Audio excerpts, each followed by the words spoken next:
Vous vous êtes déjà demandé ce que vous feriez si tout le monde vous tournait le dos, si vos propres alliés vous abandonnaient au moment le plus critique, si vous deviez affronter seul une coalition qui semble invincible?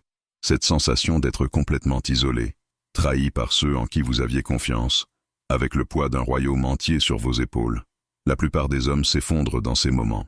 Mais et si je vous disais qu'un roi a transformé cette trahison en l'une des victoires les plus décisives de l'histoire européenne? Dans cette vidéo, vous allez découvrir comment un souverain abandonné par tous a utilisé le génie tactique pur pour écraser une armée 4 fois plus nombreuse. Et le plus incroyable, les principes qu'il a employés peuvent changer votre façon d'affronter vos propres batailles. Préparez-vous, car cette histoire va vous montrer que la trahison peut devenir votre plus grande force. Le 27 juillet 1214, dans les plaines marécageuses de Bouvines, près de Lille, le roi Philippe Auguste de France se tenait au centre de ses 12 000 hommes, observant l'horizon se noircir de bannières ennemies. 50 000 soldats s'avançaient vers lui comme une marée de fer et de haine. L'empereur Otto IV du Saint-Empire romain germanique commandait la plus grande coalition jamais assemblée contre la France. À ses côtés, le comte Ferrand de Flandre avait trahi son suzerain français pour rejoindre l'ennemi. Le comte Renaud de Boulogne, ancien vassal de Philippe, chevauchait maintenant sous les bannières impériales. Et le plus douloureux, le propre frère du roi d'Angleterre menait des forces anglaises pour écraser la couronne française. La mathématique était simple et terrifiante. 4 soldats ennemis pour chaque défenseur français. Les probabilités de survie frôlaient le zéro absolu. Pourtant, en 6 heures de combat acharné, cette coalition invincible se briserait comme du verre sous les coups d'un marteau français qui refusait de plier.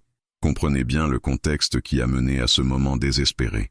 Depuis 10 ans, Philippe Auguste menait une guerre d'usure contre Jean sans Terre, roi d'Angleterre qui contrôlait plus de territoire en France que le roi français lui-même. La Normandie, l'Anjou, le Poitou, autant de provinces françaises sous domination anglaise. Philippe avait passé une décennie à reconquérir ces terres pied à pied, château par château, utilisant la diplomatie autant que l'épée.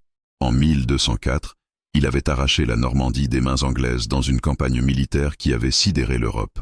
Mais Jean sans Terre n'avait jamais accepté ses pertes. Depuis son île, il tissait une toile d'alliance conçue pour écraser la France définitivement. L'argent anglais coulait vers tous les ennemis de Philippe. L'empereur Otto recevait des subsides massifs pour mobiliser les forces germaniques. Les comtes flamands, tentés par l'or britannique, abandonnaient leur allégeance française. Même le pape Innocent III, initialement neutre, penchait vers la coalition après que Philippe eut refusé de répudier sa seconde épouse. Ce qui était en jeu dépassait largement une simple bataille territoriale. Si Philippe perdait, la France cesserait d'exister comme royaume indépendant. Les terres reconquises retourneraient aux Anglais. L'empereur imposerait sa suzeraineté sur ce qui resterait du domaine royal. Les grands féodaux français, voyant leur roi vaincu, se déclareraient vassaux de puissances étrangères. 3 siècles de construction capétienne s'effondreraient en un après-midi de juillet. Philippe le savait. Ses conseillers le suppliaient d'éviter la bataille, de se replier vers Paris, de négocier pendant qu'il conservait encore quelques leverrages politiques. Mais le roi avait compris ce que ses généraux ne voyaient pas. Fuir garantissait la défaite aussi sûrement que combattre. Les vassaux qui hésitaient encore abandonneraient un roi en fuite. Les villes qu'il avait libérées ouvriraient leurs portes aux envahisseurs. La seule chance de survie passait par l'impossible. Vaincre une coalition 4 fois plus nombreuse sur un terrain de son choix. La matinée du 27 juillet avait commencé dans la confusion et la précipitation. Philippe Auguste menait ses troupes vers le nord, espérant éviter le combat jusqu'à ce que des renforts promis par ses vassaux le rejoignent.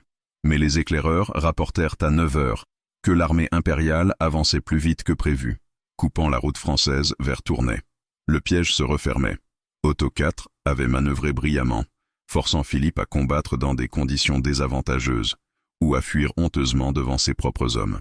Le terrain près de Bouvines offrait peu d'avantages tactiques évidents. Des plaines relativement plates, traversées par le petit ruisseau de la Marque, et parsemées de marécages, qui pouvaient piéger hommes et chevaux. Les chroniqueurs décrivent la chaleur étouffante de cette journée d'été, le soleil implacable qui transformait les armures en four, la poussière soulevée par 62 000 hommes et 20 000 chevaux, qui obscurcissait l'horizon comme une tempête de sable. Voici ce que les registres ne racontent pas sur les heures précédant la bataille. Philippe avait commis une erreur stratégique majeure en sous-estimant la vitesse de mobilisation d'Otto. Ses services de renseignement, généralement excellents, avaient échoué à prévoir que l'empereur sacrifierait la logistique pour atteindre la vitesse. La coalition impériale avançait avec des rations minimales, pariant tout sur une victoire rapide qui leur donnerait accès aux réserves françaises. Cette erreur française aurait dû coûter le royaume, mais elle força Philippe à improviser, et c'est dans l'improvisation que le génie tactique français allait briller. À midi, alors que les deux armées entraient en vue l'une de l'autre, Philippe prit la décision qui sauverait la France. Au lieu de continuer sa retraite, il ordonna à ses commandants de former les lignes de bataille. Les chevaliers français, surpris par cet ordre apparemment suicidaire, hésitèrent. Puis ils virent leur roi de 50 ans revêtir son armure complète, monter son destrier de guerre et prendre position au centre de la ligne. Si Philippe Auguste allait mourir aujourd'hui, ce serait en combattant, pas en fuyant. Cette décision transforma instantanément le moral français. Les hommes qui préparaient mentalement leur retraite se trouvèrent galvanisés par un roi qui refusait d'abandonner. Le message était clair. Nous sommes peut-être en infériorité numérique, peut-être trahis par nos anciens alliés, peut-être condamnés par la logique militaire, mais nous sommes français, et nous ne plions pas. L'assaut impérial commença à 1h de l'après-midi, avec la férocité d'une tempête déchaînée. La cavalerie flamande, 6000 chevaliers lourds commandés par Ferrand, chargea l'aile droite française dans un tonnerre de sabots qui fit trembler la terre. Le choc fut cataclysmique.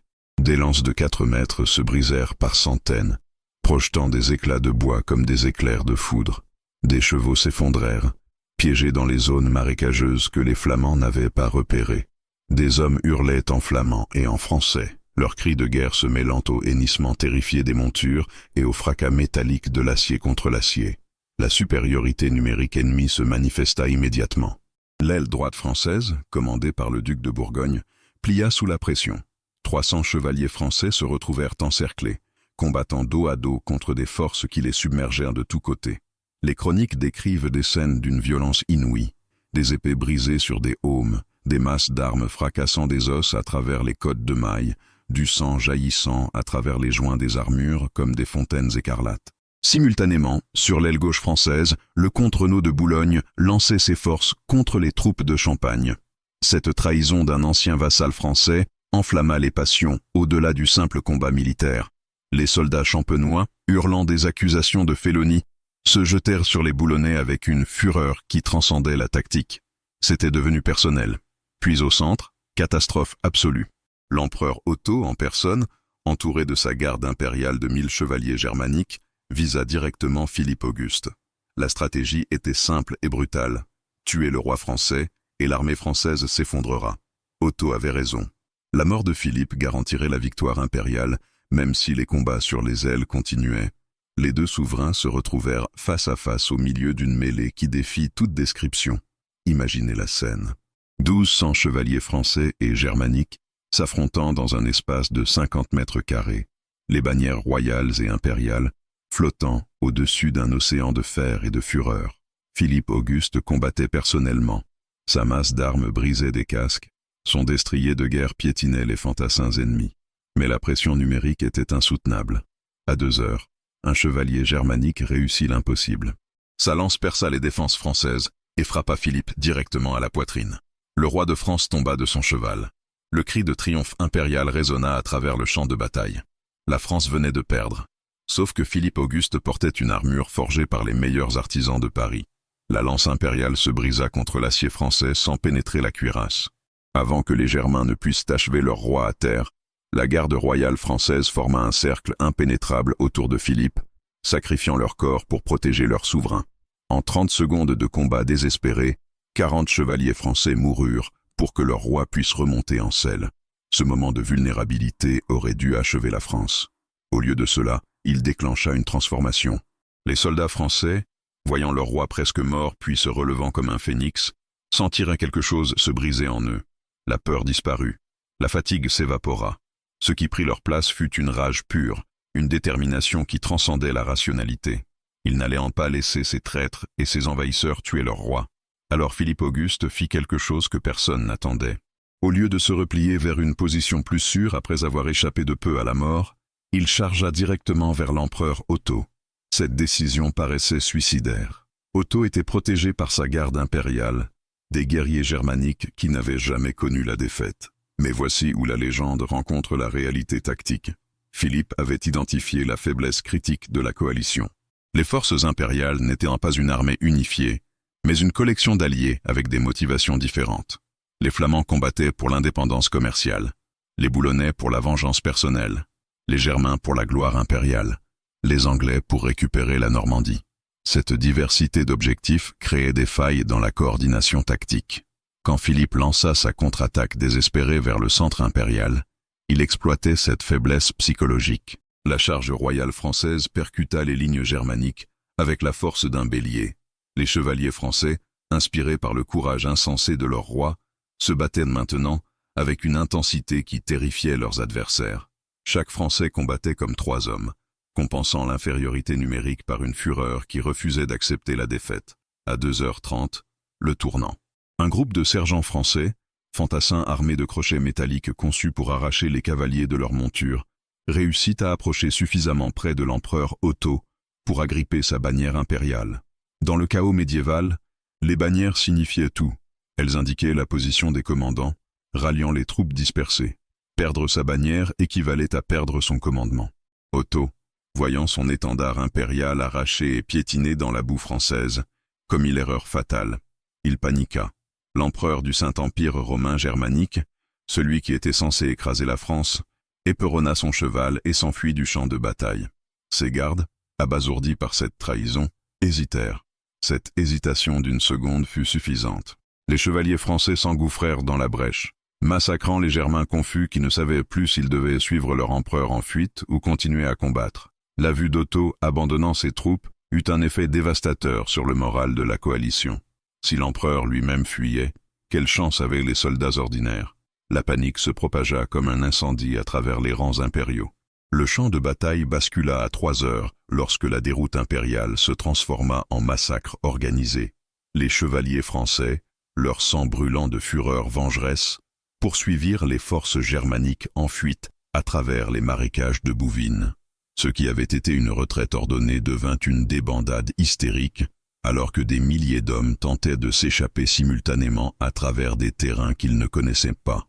Les zones marécageuses que Philippe avait repérées pendant ses préparatifs défensifs devinrent des pièges mortels pour les fuyards impériaux. Des chevaliers en armure lourde s'enfonçaient dans la boue, incapables de se relever sous le poids de leur équipement. La cavalerie française les rattrapait et les capturait par centaines, transformant chaque noble en rançon potentielle valant des milliers de livres. Sur l'aile droite, le comte Ferrand de Flandre combattait encore avec l'énergie du désespoir. Voyant l'empereur fuir et le centre impérial s'effondrer, il comprit que la bataille était perdue. Mais contrairement à Otto, Ferrand refusa de déshonorer ses hommes par la fuite. Il combattit jusqu'à ce que son cheval soit tué sous lui, jusqu'à ce que son épée se brise, jusqu'à ce que ses propres chevaliers le supplient de se rendre avant d'être massacrés.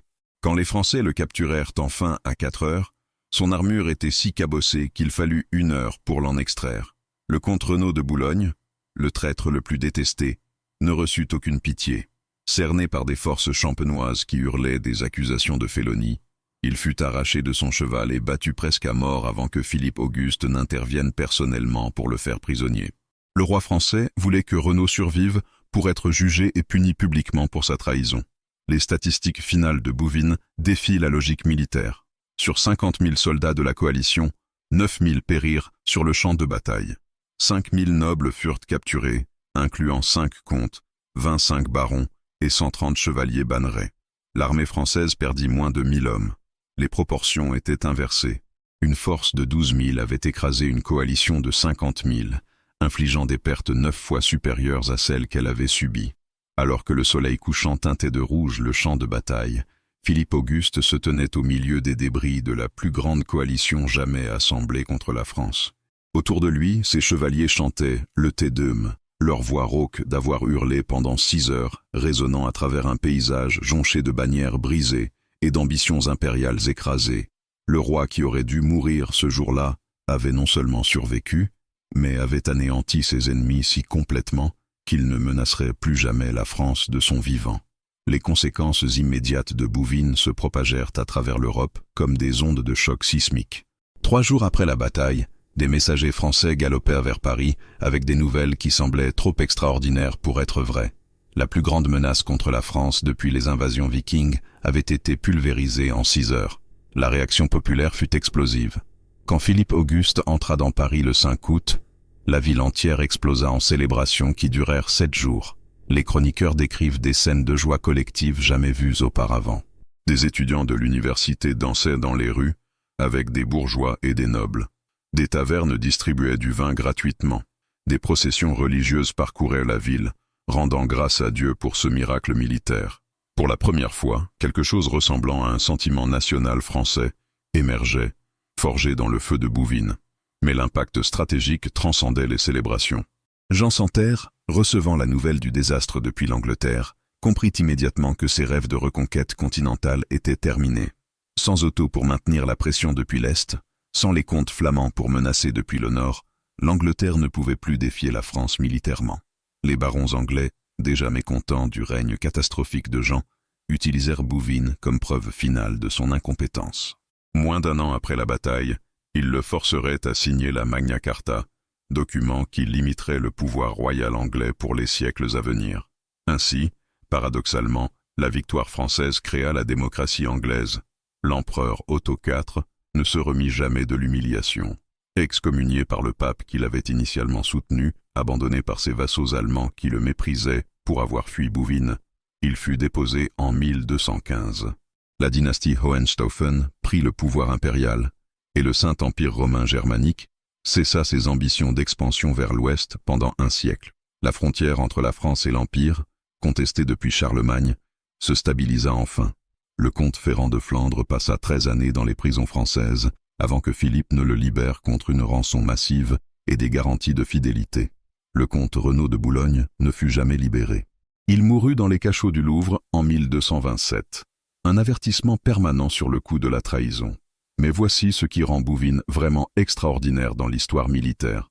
Philippe Auguste avait prouvé qu'une armée unifiée sous commandement centralisé pouvait vaincre des forces supérieures composées d'alliés mal coordonnés.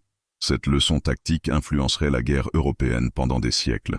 De Crécy à Waterloo, les commandants étudieraient comment Philippe avait exploité les faiblesses psychologiques d'une coalition pour transformer l'infériorité numérique en avantage stratégique. L'héritage de Bouvines façonna la France moderne de manière que nous ressentons encore aujourd'hui. Cette bataille établit définitivement la monarchie capétienne comme la force dominante en Europe occidentale. Avant Bouvines, la France était un royaume fragmenté où les grands vassaux possédaient plus de pouvoir réel que le roi. Après Bouvines, l'autorité royale devint incontestable. Philippe Auguste avait prouvé sur le champ de bataille ce qu'aucune charte féodale ne pouvait établir. Le roi français commandait, et les vassaux obéissaient ou périssaient. L'unification territoriale de la France accéléra dramatiquement après 1214. Les provinces, qui avaient résisté à l'autorité royale pendant des générations, reconnurent soudainement Paris comme leur capitale légitime. La Bretagne, traditionnellement indépendante, accepta la suzeraineté française. Le Languedoc, menacé par la croisade albigeoise, chercha protection auprès d'un roi qui avait prouvé qu'il pouvait défendre ses sujets. En 3 décennies, la carte de la France ressemblerait enfin à quelque chose de reconnaissable pour des yeux modernes. L'impact psychologique sur la conscience collective française fut peut-être encore plus profond que les gains territoriaux. Bouvines créa le premier mythe national français, l'idée qu'un peuple uni pouvait surmonter n'importe quelle adversité. Les troubadours répandirent l'histoire à travers tout le royaume, transformant une bataille tactique en épopée culturelle. Cette mythologie de résistance victorieuse contre des odds impossibles deviendrait centrale à l'identité française, réapparaissant à Valmy en 1792, à Verdun en 1916 et dans la résistance contre l'occupation nazie.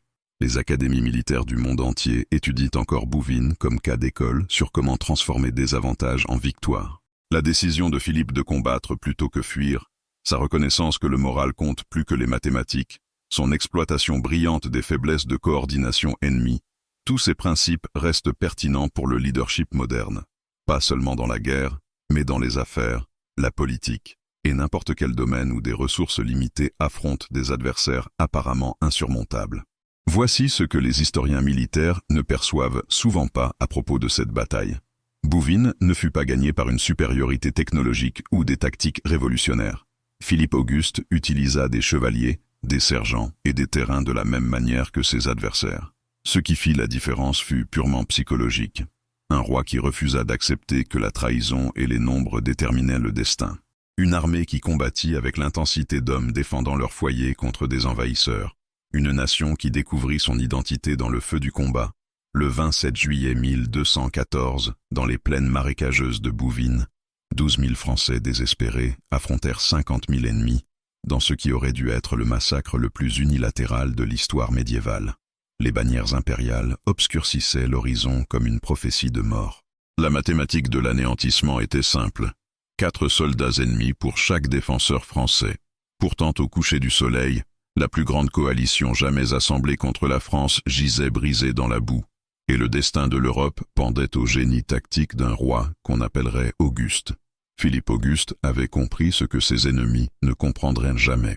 Les batailles ne sont pas gagnées par ceux qui comptent le plus de soldats, mais par ceux qui refusent de compter les probabilités de défaite. En 6 heures de combat qui redéfinirent ce qu'était possible, un royaume qui aurait dû disparaître devint une nation qui dominerait l'Europe pendant 6 siècles. La leçon de Bouvines transcende les stratégies militaires et les contextes médiévaux. Elle nous enseigne que quand tout le monde vous abandonne, quand les mathématiques vous condamnent, quand même vos alliés vous trahissent, ce qui détermine le résultat n'est pas ce que vous possédez, mais qui vous êtes. Philippe Auguste possédait moins de soldats, moins d'alliés, moins de ressources. Mais il possédait quelque chose que 50 000 ennemis ne pouvaient égaler, le refus absolu d'accepter que l'impossible reste impossible. Aujourd'hui, 7 siècles après que le dernier chevalier soit tombé dans les marécages de Bouvines, la bataille continue de résonner comme rappel que parfois, juste parfois, le courage et la conviction comptent plus que le comptage. En affrontant votre propre coalition d'adversité, souvenez-vous du roi qui aurait dû mourir mais qui à la place écrasa un empire, prouvant que la détermination peut transformer la trahison en triomphe et l'infériorité numérique en victoire légendaire.